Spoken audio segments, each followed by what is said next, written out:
Hello and welcome to Behind the Hill, a look at what goes into making Tynwald Day happen. Over the next half hour, we're going to hear from some of the people who play a significant part in our National Day, and I'm also going to try and solve what has become something of a mystery. Who is it who cuts the rushes and puts them on the processional way in front of the Royal Chapel of St John? I couldn't tell you the name. I'm usually one of the first there on the morning of Tynwald Day. They're always there. Coroner of Glenfaber Sheeding and in Lider, fence the court.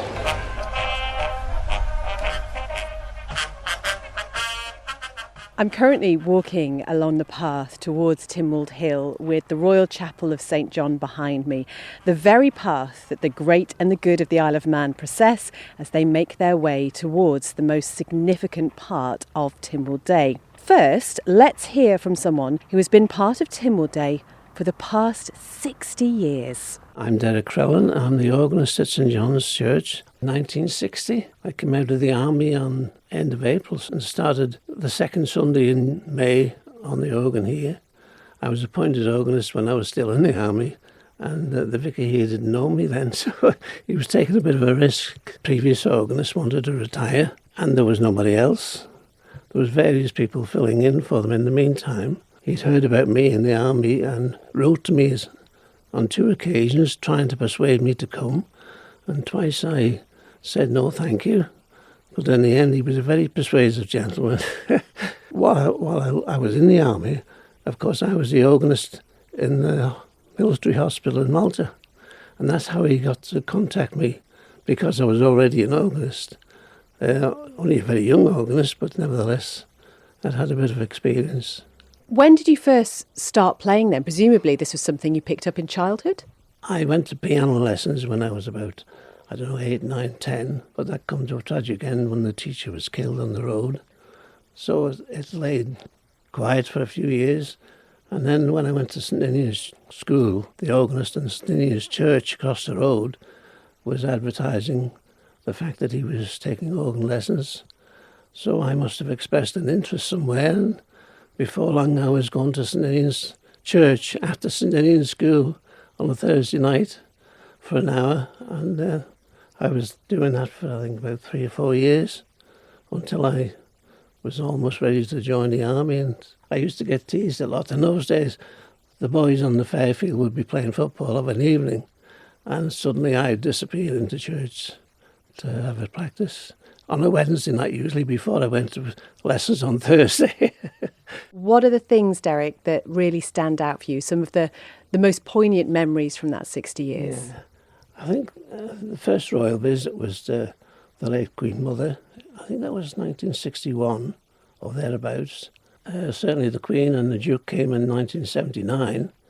And since then we've had a number of royal visits. Does it change the occasion for you, knowing that there is a member of the royal family there? Yes, very much so. Although sitting at the organ, I don't see much of what's going on. When the royal visitor comes in, they're usually seated up in the chancel area or in the altar area. And once they're up there, it's out of my sight. But I can feel their presence. It's just that much more tense and exciting. And what does it mean for you as a Manxman to be involved in what is our most important day? I think that's most important. To do without Tynwald Day is unbearable, really. It was obviously very different last year.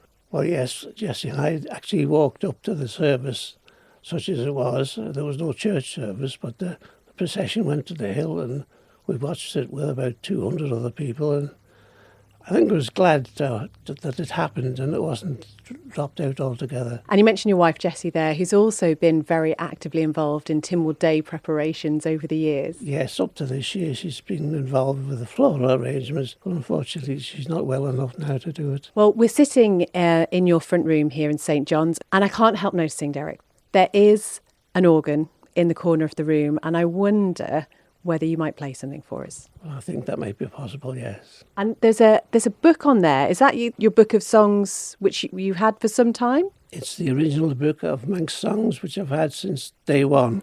Really? Was that given to you, or do you remember going out and buying it? I remember buying it. This is where you're going to put me to shame because I'm afraid I can play nothing on any instrument at all. Let's head over to your organ over here. How old is this one? How long have you had this one here? I've had this one quite a while. So who decides what it is that's going to be played? I choose the tunes beforehand, but of course government, the Tynwald Arrangements Committee choose the hymns and the order of service and everything else, but I'm left to play what I like.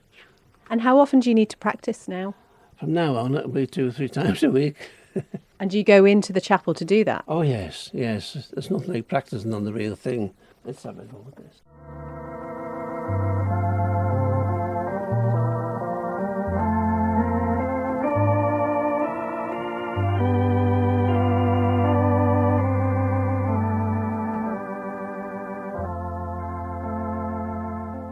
Church organist Derek Crellin. It was so lovely to spend some time with him and see just how important Tynwald Day and indeed St John's is to him and his family. There's nothing like it to us. Nothing like it at all. On Tynwald Day itself, as people make their way towards Tynwald Hill for the outside part of the ceremony, they are led by the sword bearer.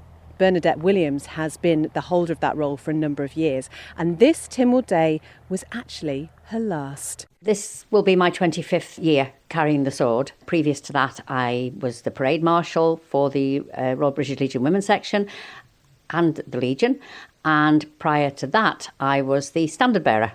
I started with Port St Mary Women's Section as a standard bearer in 1983, I think it was. It's the biggest honour. I can't tell you. Carrying the standard was immense in itself, and I did some wonderful things. I have wonderful memories from that. But carrying the sword, it's the Isle of Man. It just doesn't get any better. And you stand at the top of the hill, and I have goose pimples just talking to you. Hugely, hugely proud. Now, I've watched you many times walking along the processional way, and you never seem to put a foot wrong. How do you make sure you're in the right headspace almost to make sure that, I don't know, you get through it? Years of training. I was trained by Major Spencer when I first started with the standard, and he just covered everything. And bless him, while he was still alive, he used to come every year and he would give me a run through, and then he would stand just up from the Lich Gate every year watching. And once he said, you're good to go, then I knew I was okay. You're so in the moment, you're so focused on what you're doing, not letting the gap get too big, making sure you hit the step with the right foot. There's just a lot to remember, and doing a lot of praying that you don't fall down the steps. As we're speaking now, it's a couple of weeks until Tynwald Day. So what happens in the run-up for you in terms of, I suppose, getting everything ready, making sure what you're wearing is ready? Yeah. Polishing your kit, making sure everything is right, and then polishing it again. You never really stop, to be honest. And I would love to say that the sword is so heavy and it's not. But you still have to, you're virtually at attention from the time it starts to the time it finishes. So there's no relaxing, even on the top of the hill when the sword has been put in the holder and you're stood at the back while the proceedings are taking place. You don't relax. You can stand at ease, but there's not a whole lot of ease in it. You're waiting then to watch your marker for going back down again. But even after all these years, that notion of rehearsing and practicing is still really important. Oh, yeah, absolutely. The day that you take it for granted that you don't have to practice and you don't have to try, that's the time to go. You can never practice too much. No, you can't. And you owe it to the position to do it justice. So this is your 25th year. It is my last, yes, it is my last. And that's very bittersweet because every minute of it I've enjoyed. Lots of governors, lots of presidents of Tynwald. But sooner or later, I'm not getting any younger and it'll leave a big gap. I will still attend. I'm guessing so many memories must really stick out for you over the past 25 years. But if there's one thing that really you will hold on to after this Tynwald Day is over, what will that be? Oh, just what an absolutely immense pleasure it's been and such a great honour. I can't begin to tell you. I'm just an ordinary lady from Port St Mary, and the things that I have been able to be part of and I would do it all again in a heartbeat. One of the mysteries that I've been trying to solve, Bernadette, is about the rushes along the processional way. Now, I know you have your own thoughts probably on the rushes and being a potential trip hazard. I'm guessing it must be nightmarish trying to navigate. Well, there was only one year it caused me a little bit of consternation when they managed to put the reeds down between the Lich Gate and the chapel. I was like Michael Jackson moonwalking because I was taking a step and I was sliding back and I thought, I'm not going to make it to the chapel. And of course, if I'm not making it, neither is anyone else. Kind of difficult because it's not like a quick march where you're lifting your foot more. On a slow march, you're nearer to the ground and the outside of your foot, the little toe touches down first. So you have to kind of moderate that a little bit because you are collecting reeds as you're going along and you don't really want them piled up around your knees by the time you get to the steps. But can you help me solve the mystery of who actually places the reeds there? No, I can't. I'm there for the rehearsal the day before and I'm usually one of the first there on the morning of Tynwald Day to get myself prepared and ready. They're always there. Bernadette Williams, who could certainly teach me a thing or two about polishing boots. So from where I'm standing now, I can see Culturvannen, the beating heart of all things Manx. And I popped in there to meet two people for whom Tynwald Day is never very far from their thoughts. I'm Dr. Beth Espey, I'm Director of Culturvannen. I think it's really exciting. I mean, it is our national day. It's a celebration of everything that the island is about. There's significant things that happen on the day as well, with people presenting petitions and people reading laws. And I think it's a glimpse into all of the different aspects of the life of the Isle of Man. I love the fact that we are sitting next to this wonderful Lego model. It's a few years ago since this was made now, but it really does capture, I think, the essence of the day. That's it. We wanted to have something that captured all the different snapshots of the day and overlain into one, so it was quite exciting. There's people, the politicians and the governors on the hill, and the bishop. And behind the little tent on the hill, we've got Manannan pulling their strings. We've got a couple of dehorned Vikings, because they have to be dehorned, otherwise you upset archaeologists. And we've got lots of people all along the walkway and around the chapel. And yeah, it's, I think, a really great thing to bring Tynwald Day to life throughout the rest of the year when people come to visit and to want to know what is this little hill about? What does it mean? And so we've got the exhibition around us all of the time. We do a lot online, so people follow us on Facebook and Twitter and Instagram, and it's just we're just a small part, I think, in the jigsaw, but we enjoy telling the story. I'm Dr. Chloe Woolley and I'm the Manx Music Development Officer for Culturvannen. How do you go about deciding what the programme for the day is going to be? Well, we kind of have to fit in with what else is going on with the programming. Grania Jockin is the Tynwald Enhancement Officer, so she keeps in touch and works out with all the groups and the bands and the dance groups who can do what and at what time. So it's quite well scheduled for us anyway, so we just go with the flow. So the whole purpose of doing this interview is really to get a glimpse behind the scenes of what goes into Tynwald Day, and there is an awful lot. I'm trying, Brisha, to find the person who puts the rushes on the processional way. Do you have any idea who that might be?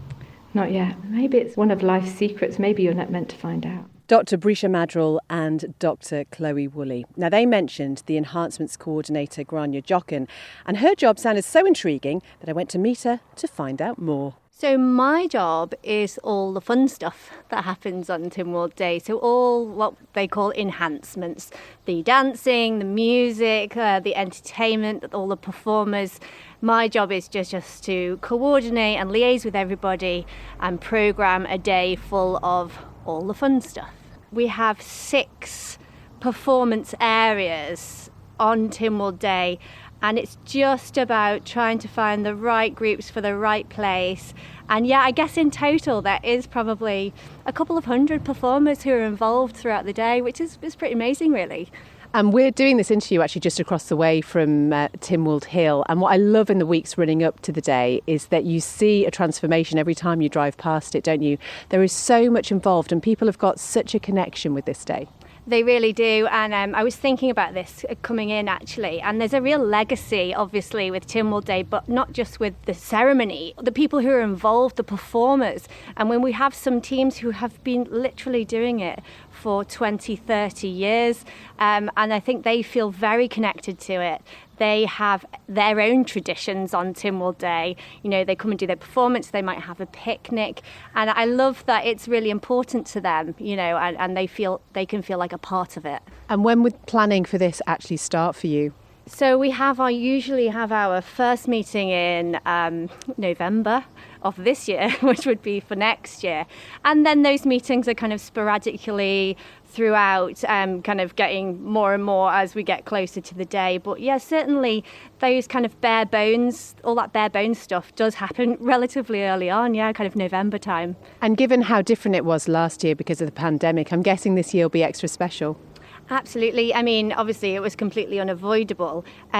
The good thing is that everybody I had kind of ready to go for last Tynwald Day and we couldn't do it, we're all still just like really up for doing it again. So it's just a case of pressing the big red button this time and saying, yes, we're back on. And, you know, it's great that everybody has just been really supportive and really understanding and they're all up for, kind of taking part again this year.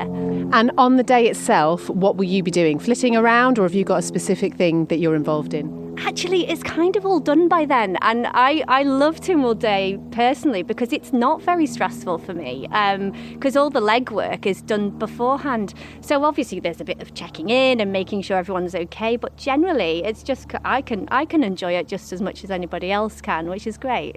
And before you were involved in this role, how important was Tynwald Day then? Is it something you've always gone along to? I mean, yeah, I grew up with Tynwald Day. I think just like everybody who's kind of grown up as a child. Funnily enough, my children go to the Bunskull Gilgach, and just a few days ago they were getting all excited because the grass was all getting ready and the grandstand was up, and my son was like, oh, I can't wait to, till Tynwald Day. So it's lovely that they feel like that and they feel excited because obviously we're doing something right for the children, and then people like me in their 40s and then other people who are much older all kind of get a little bit excited about it. I think it's a celebration. Well, it's lovely to hear what you do, but just before I go, I've been trying to find the person who cuts the rushes and lays them on the processional way, and I wondered if you had any idea who it might be? I don't know. I'm not sure. I don't do the ceremony side of things. I know somebody does it, and I'm sure there's loads of work goes into it as well, trying to source them. I'm really sorry. I don't think I can help. Enhancements Coordinator Grania Jochen, and still no closer to solving that mystery of who lays the rushes on the processional path. Perhaps I'd have more luck by popping into the Bunskull Gilgach. She Julie Matthews mish and Erd Instead Egg Bunskull. I'm Julie Matthews, the head teacher at the Bunskull Gilgach in St John's. And Julie, where we are, obviously from Tynwald Hill, not a stone's throw away, how important is it for you to talk to the children here at the Bunskull about Tynwald Day and all its traditions? Well, I think it's very important if you want to sort of think of the politicians of the future. We need to be thinking at this age in all schools and get them thinking about what the people over there are doing. They're not just dressing up and coming out on a fine day. This is just one day of many of the things that go on. And we actually do take the children to the Tynwald Chambers to see what's going on and talk to the great actually there. They'll bring you around and show you all the bits and pieces and show you where everybody sits. And the children actually often know some of the politicians. We've got an ex-father who's one of the politicians now. We have an ex-husband of one of our teachers who used to be a politician there as well. So we got people to come and talk to me in Manx as well at school. But we've had Claire Christian came with her big cloak as well one time, which was great to see. So, yeah, very important. And that just makes it real for the kids, doesn't it? Yes, I think so. I mean, I think lots of the schools do the Vikings as a topic, and they look at the Tynwald Hills and the various ones around the island. But it's just realising that it's a sort of continuous parliament through from the date that they say over 1,000 years ago. If that's they seem to think that's the date, so we'll go for that. But yes, it's been a continuous parliament for over 1,000 years, and I think it's the longest one running in the world. And that's important as well. But it's important that they know it doesn't just happen on Tynwald Day. It is an ongoing process, and we can engage in it. We can talk to the politicians, and they're real people. And it is a day off for the children, but what sort of involvement does the Bunskull have on the day itself? Well, we don't expect the children to come into school. Sometimes we have them and they come and play music, but this year We've just let them have the day off like everybody else, although actually some of them will be across doing dancing with their dance groups, so they'll probably pop in. We always open the school because it's nice to have this as a space that people can come into, and they usually have the toilets on in the yard so people can come and use those. Do you remember your first Tynwald? Actually, because my parents had a hotel back in the south, I never used to come up as a child. So I've only come up, my first Tynwald was as an adult. I came to do some dancing out on the Fairfield. So that's how I remember Tynwald Day from the first time, just because I come all the way from the south. It's a long way to come to St John's, and because my parents were always busy in the summer, we never got to go out anywhere. Was that different for your own family then? Oh, very different. We had our own children as soon as they could, well, in fact, before they could walk, in pouches while I was playing the flute, and people dancing in pouches on your back. So yes, we've had them all the way along, so they've been brought up with Tynwald Day. Julie Matthews from the Bun School in St John's. Now, music at Tynwald Day is incredibly important, and especially so for the band which leads the parade. I'm Mark Halliday, currently Deputy Bandmaster at Onca Silver Band and Press Officer, previously Musical Director and player for 28 years. I joined when I was 7 because the band were playing at the fireworks display at Onchan Park, as was, and I thought it'd be really fun to play the slidey instrument. The slidey instrument? The slidey instrument, yes. That's a technical term. It's a technical term for a trombone. Tynwald Day itself, our national day, I'm guessing the preparations for being involved in that must be pretty immense in the weeks running up. It is a big event in our calendar, as it is everybody's, and we are very busy around that time of year. So yeah, I mean, it varies around, because we do sit-down concert as well as parade. You've got to prepare for both. It's the task of getting all the right people in the right places, making sure that the music's up to scratch, making sure we've got a programme ready. The last year that we did, we had marching practice with the Grenadier Guards when they came over. So it's that sort of making sure that we're all in proper shape for what we got coming up on the day. So many things to think about when you're a member of a band. Yeah, absolutely, and particularly Tynwald Day, because we're very proud that we've been leading the parade at the very start of the day for, I think, 20 years now. That's something that we're very keen to keep doing. We're very proud that we have been doing for many years, and obviously you want to put on a good show.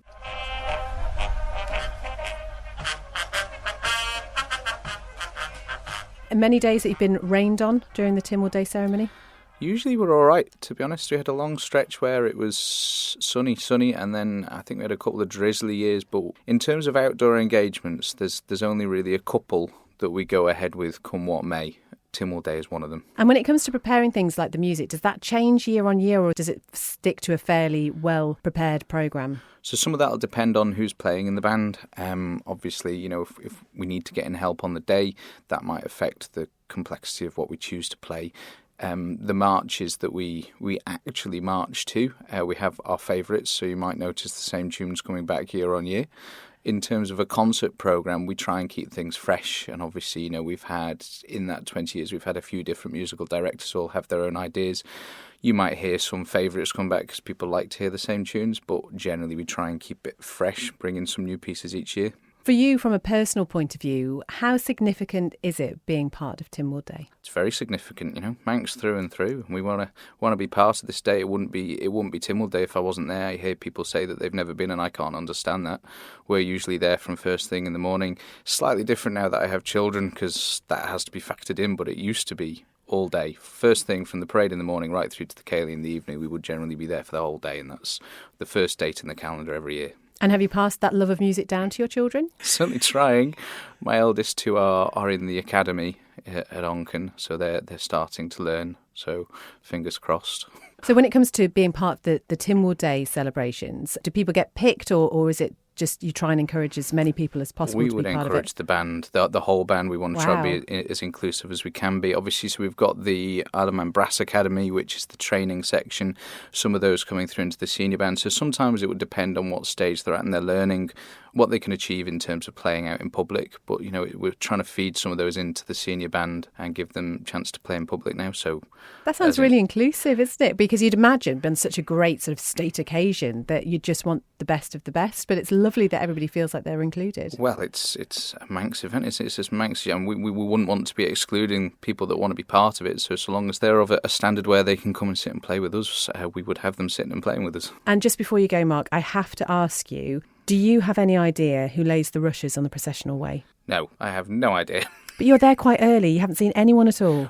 We don't gather on that bit. They're already ready when we get there. We gather down by the school. So I assumed it was some fairies or something. Mark Halliday, who was still unable to help me solve the mystery of the rushes. OK then, there's just one thing for it. So if I ever want to know anything, there is usually only one person I call, and it is John Dog Collister. John, I need you to tell me, who is it who cuts the rushes and puts them on the processional way in front of the Royal Chapel of St John? I couldn't tell you the name, but I think it's the men that do, as I would call them, the people that are involved, and they've probably done it for 100 years. And they'll have a place where they'll just go and cut rushes and they'll spread them. But there's all sorts of people do things there, you know, they paint the flagpole, they cut the grass and they go and check and they do all sorts of stuff. So I think that it'll be one of these people that I'm sure they're cut close by as well. As is Bollenbain, that's not far away as well. Well, if even John Dog doesn't know who lays the rushes, I think I might have exhausted every avenue.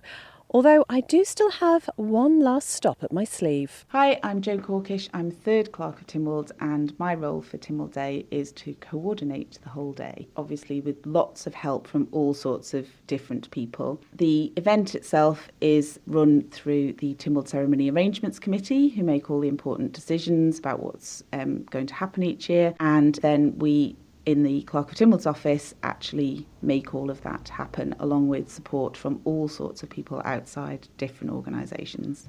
When would you say preparations start? Normally around February, ready for July. This year, obviously with some uncertainty over borders and what kind of regulations we'd be under, everything has started a bit later. There must be so much to juggle, so many people to speak to. How do you make sure in any given year that you've got everything you need? So we have a central spreadsheet called the month by month, which includes absolutely every job that has to be done in relation to Tynwald Day, and it's a sort of timed countdown. We have what we have to do every month for the first few months, and then every week coming towards it.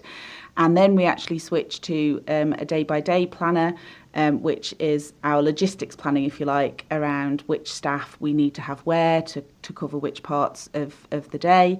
And then actually for the day itself, we have a minute-by-minute, which tells us exactly what happens in order. And that has the movements and the positioning, it's the stage management, if you like, of all the different groups of people that take part. That's incredible. A minute by minute. How much do you stick to that? The ceremony itself doesn't change that much year on year, but there are always tweaks and always things. So we start with the previous years, although of course last year we had to completely rewrite that because we had a very, very different ceremony because of the restrictions that we were under at the time. So you are a big fan of the spreadsheet? I certainly am. Is it how you run your home as well? No. That's a complete mess. That makes me feel a little bit better, actually, if I'm honest. Hello, my name is Louise Trimble. I'm Head of Tynwald Administration. My role is to listen to what the Tynwald Ceremony Arrangements Committee have asked us to do, and the clerks, and put that into practice so that the ceremony happens. And Louise, by the time this programme goes out, it will be between 5:30, 6 o'clock on Tynwald Day. I wonder how you generally feel by the time you've got to that point? I know by the time the Tynwald ceremony is over, I feel great, actually. We've had a lovely day. We always have a lovely day. We're really proud of all the people that we work with and all the people who have taken part. And it's just nice that the whole island comes together. So, yeah, I feel pretty special at the end. You know, I've been speaking to several people, only really scratching the surface of the people who've been involved in putting the Tynwald Day ceremony together. And one of the things I've been desperate to find out is who lays the rushes on the processional way. And Jo, I'm guessing I've come to the right place now to find that out, but I'm not sure I want to know anymore. I like the idea of it being a mystery. Well, I shall leave you with your mystery then, and not ruin the magic of the Tynwald Day fairy. Is it really a fairy? Just tell me that. Of course. Jo Corkish and Louise Trimble, who I imagine by the time you're listening to this will be sitting down with a very sweet tea or something similar. And you know, isn't it funny that after all that, I did decide to leave the mystery of the rushes as just that, a mystery. I love the idea that it happens as if by magic and we don't really know who's responsible for it. So much goes into making Tynwald Day happen, and I know I've only scratched the surface with regards to talking to the people who organise everything. And as I look at the hill here, maybe next year I will wait just behind it and see if I can see the fairies at work. Thank you so much for listening, and whatever you're doing, enjoy the rest of our National Day.